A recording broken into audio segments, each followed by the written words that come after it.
Une petite cantate du bout des doigts, obsédante et maladroite, monte vers toi.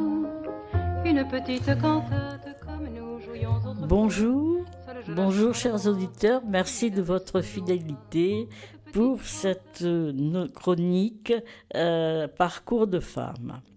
Aujourd'hui, je vais vous parler d'une femme peu connue. On connaît surtout son mari et c'est son mari qui l'a un peu éclipsée. Il s'agit de Lisette de Brunon, épouse de Fernand de Brinon, c'est-à-dire l'ambassadeur de France à Paris auprès des Allemands. Alors, elle est née en 1896, elle est morte en 1982 et elle a toujours été écartelée entre ses origines et sa condition d'épouse de celui qui, après la Libération, sera désigné sous le terme de prêtre intégral. Qui est-elle ? Jeanne-Louise Rachel Franck est née à Paris le 23 avril 1896, en pleine affaire Dreyfus, dans une grande famille bourgeoise juive alsacienne d'origine belge. Une famille de négociants alsaciens ayant choisi Paris après 1871. Elle est complexée par son physique. Petite, dotée d'un grand nez qui fait son désespoir, elle avait ce qu'on appelle un minois chiffonné, rappelle son fils Bernard Ullmann dans son livre « Lisette de Brinon, ma mère ». Et il ajoute « Son aspect physique lui interdisait de dissimuler ses ascendances ». Contre-exemple de la maman juive, elle affiche également une certaine liberté d'allure et de comportement, comme par exemple, fait rare pour une femme à l'époque, passer son permis de conduire. Inconsolable après la mort en 1912 de son frère Henri Franck, poète et brillant, normalien de la rue d'Ulm, emporté par la tuberculose à 24 ans, Lisette adoucira ce choc psychologique auprès de Claude Ullmann, un courtier de la bourse de commerce, issu d'une famille de la Plaine Monceau, sortie du ghetto de Francfort. Elle l'épouse en janvier 1916. Fantasque, joueur de violon, il ira se battre dans les tranchées de l'Argonne. 2 enfants naîtront de cette première union. René Franck, le père de Lisette, embauchera son gendre, revenu du front dans sa société de courtage de sucre. Mais peu à peu, le couple s'effiloche et divorce en 1934. La garde des 2 enfants mineurs est confiée au père qui se suicidera en avril 1936. Pourquoi l'avoir choisi ? Tout d'abord pour son grand dilemme et son écartèlement entre son identité juive et sa volonté d'être assimilée. Ce qui explique en partie sa conversion tardive au catholicisme. Ensuite, parce qu'à travers son parcours, nous avons un cas rare de richissime salonière israélite. Enfin, pour sa fidélité indéfectible à son second mari, Fernand de Brinon, qui l'a conduit à le suivre jusqu'à Sigmaringen, une ville en Allemagne où toute l'équipe de Maréchal Pétain va émigrer à la suite de l'invasion des Allemands en France. Que retenir d'elle ? Sa quête de reconnaissance et sa soif de vivre dès les lendemains de la Première Guerre mondiale. Pour tourner la page de la Grande Guerre, Madame Ullmann reçoit la jet-set des années 20 dans son salon de la rue de la Seine. Artistes, relations d'affaires se croisent. Aragon, Cocteau, Drieux-La Rochelle, Ève Curie, son cousin Emmanuel Berle qui va rédiger les premiers discours de Pétain, sa cousine éloignée Jeanne Bergson, fille sourde et muette du philosophe, Lisette a besoin de paraître pour s'imposer. Que retenir encore d'elle? Sa rencontre avec l'amour de sa vie, Fernand de Brinon. Fernand de Brinon, né en 1885 à Libourne, a 12 ans de plus que Lisette. Il est issu d'une noblesse déchue du Bourbonnais, journaliste, fondateur du comité France-Allemagne en 1935. Il sera l'ambassadeur de France de Pétain à Paris durant toute la période de l'occupation allemande. Condamné à mort par la Haute Cour de justice le 6 mars 1947, il est fusillé le 15 avril 1947 au fort de Montrouge. Sa carrière est celle d'un diplomate admiré et soutenu par les grands du moment. Claude Ullmann retrace en quelques mots l'ascension de celui qui va devenir son beau-père et qui, licencié en droit, va se lancer dans le journalisme. Ses débuts, à 23 ans, il est un conservateur du journal des débats, seront interrompus par la Grande Guerre. Il est alors remarqué à Verdun par le général Pétain. La paix retrouvée, il reprend la plume et couvre la signature du traité de Versailles. Il développera des relations avec les pacifistes comme Aristide Briand et Pierre Laval. Dès 1924, il sera dans les petits papiers d'Édouard Balladur, alors ministre des colonies. Pour service de mission à l'étranger, Daladier fait élever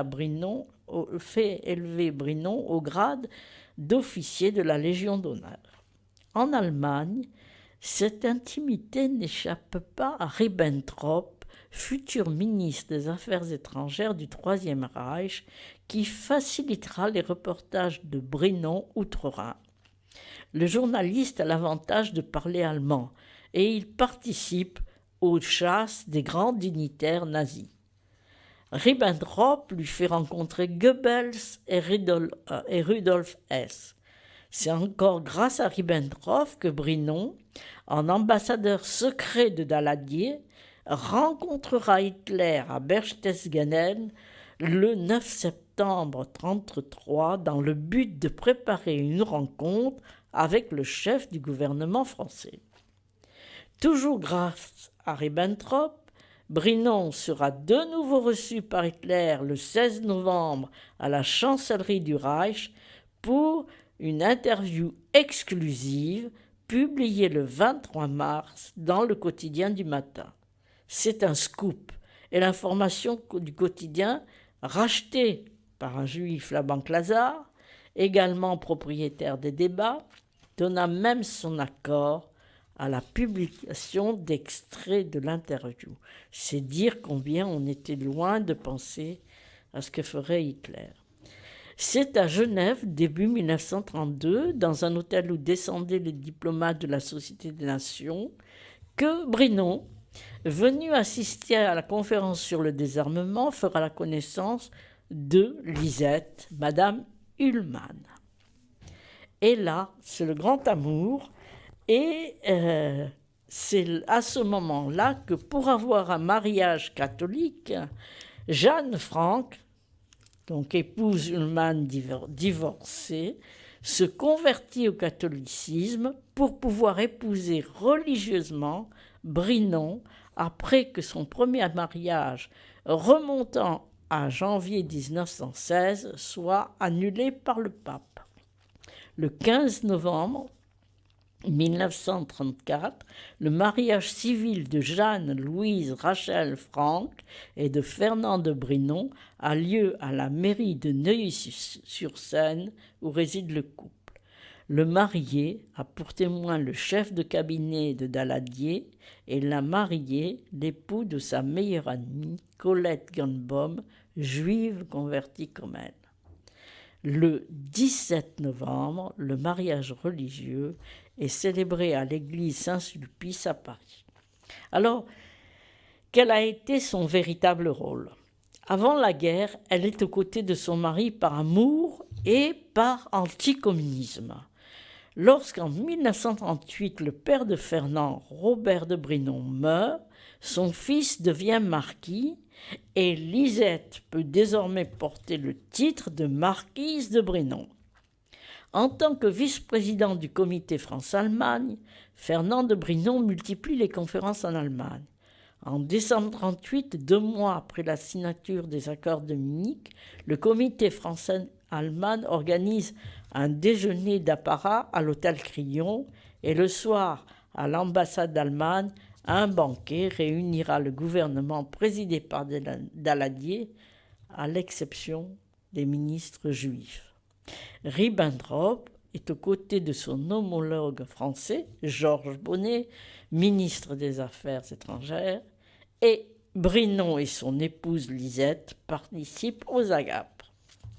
Un an plus tard, le 7 décembre 1939, autre repas d'apparat au comité France-Allemagne, en l'honneur cette fois-ci de Ribbentrop, venu signer à Paris un traité franco-allemand de bonne entente. En maîtresse de maison à Coply, Lisette accueille avec le sourire les relations fort nombreuses de son mari, politicien, diplomate, banquier, journaliste, diplomate anglais, américain, polonais, et nombre croissant de nazis de haut rang. Dans ces dernières années de l'entre-deux-guerres, c'est un peu le ouzou de Paris, de l'occupation et de l'épuration qui vient s'asseoir à la table de Lisette. Elle est aux côtés de son mari lorsque Brinon assiste en 1935 au congrès de Nuremberg, où sont officialisées les premières lois anti-juives. En octobre, Brinon retourne à Berlin à la demande de Laval pour échanger avec Hitler et Ribbentrop sur les dangers du bolchevisme. Il est accompagné de son épouse et Brinon est accueilli à bras ouverts. En février 1936, tenez-vous bien, ils assistent tous les deux aux Jeux olympiques. Elle approuve pleinement l'évolution de son mari parce que, plus à droite que lui et pacifiste comme lui, elle voit dans l'Allemagne hitlérienne la défense avancée et résolue contre le catholicisme le communisme. Et son catholicisme flamboyant neuf lui confère une certaine distance par rapport à la communauté juive. Mais une fois la guerre déclarée, elle s'efface. Prudente, et il ne faut pas oublier qu'elle était juive et vue de race juive par Vichy. Prudente, elle ne cherche pas à se mêler de l'activité professionnelle de son mari. En résumé, même si elle est exemptée de certaines obligations comme celle de porter l'étoile jaune, elle se tient en retrait, obligée qu'elle est par ses origines. Pourtant, elle soutiendra son mari envers et contre tout. À la Libération, en effet, elle reste une épouse fidèle, allant jusqu'à suivre ce mari, lui infidèle, à Sigmaringen dans les derniers jours d'avril, après une folle épopée à travers les frontières allemandes et suisses. Mais elle ne pourra le rejoindre sous son lieu de résidence. Pour finalement, avec son mari et la secrétaire du mari, se livrer aux troupes américaines. Une semaine plus tard, Brinon et Lisette sont embarqués, menottes aux poignets, à bord de camions militaires, avec Ménétrel, le médecin de Pétain, et le grand mufti de Jérusalem, à destination de Paris. Inculpée d'atteinte à la sûreté de l'État et d'intelligence avec l'ennemi, Madame Brinon retrouvera la liberté en septembre 1945, après 3 mois passés à la prison de Fresnes. Son dossier sera classé sans suite. À Fresnes, au retour de Sigmaringen, le gratin de l'occupation lui tenait compagnie, mais c'est une femme désormais seule, que son mari refuse de voir et qui ne reçoit avec passion que les lettres de sa maîtresse, Simone Mitre. Lisette assistera à son procès, au procès de son mari, qui commence le 4 mars 1947 et qui se termine par la peine de mort. 5 semaines plus tard, Fernand Brinon sera exécuté.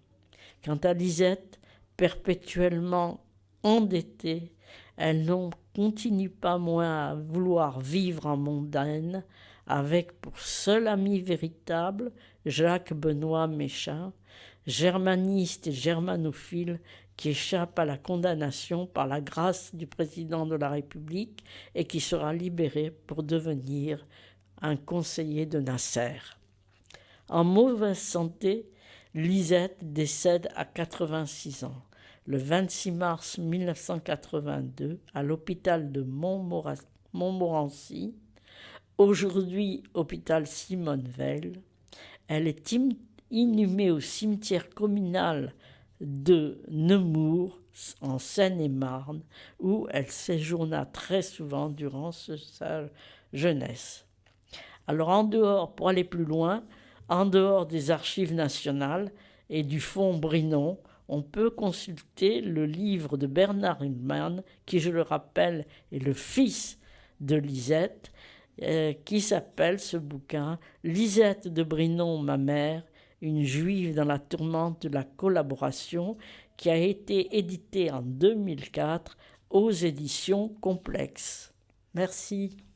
Une petite cantate du bout des doigts, obsédant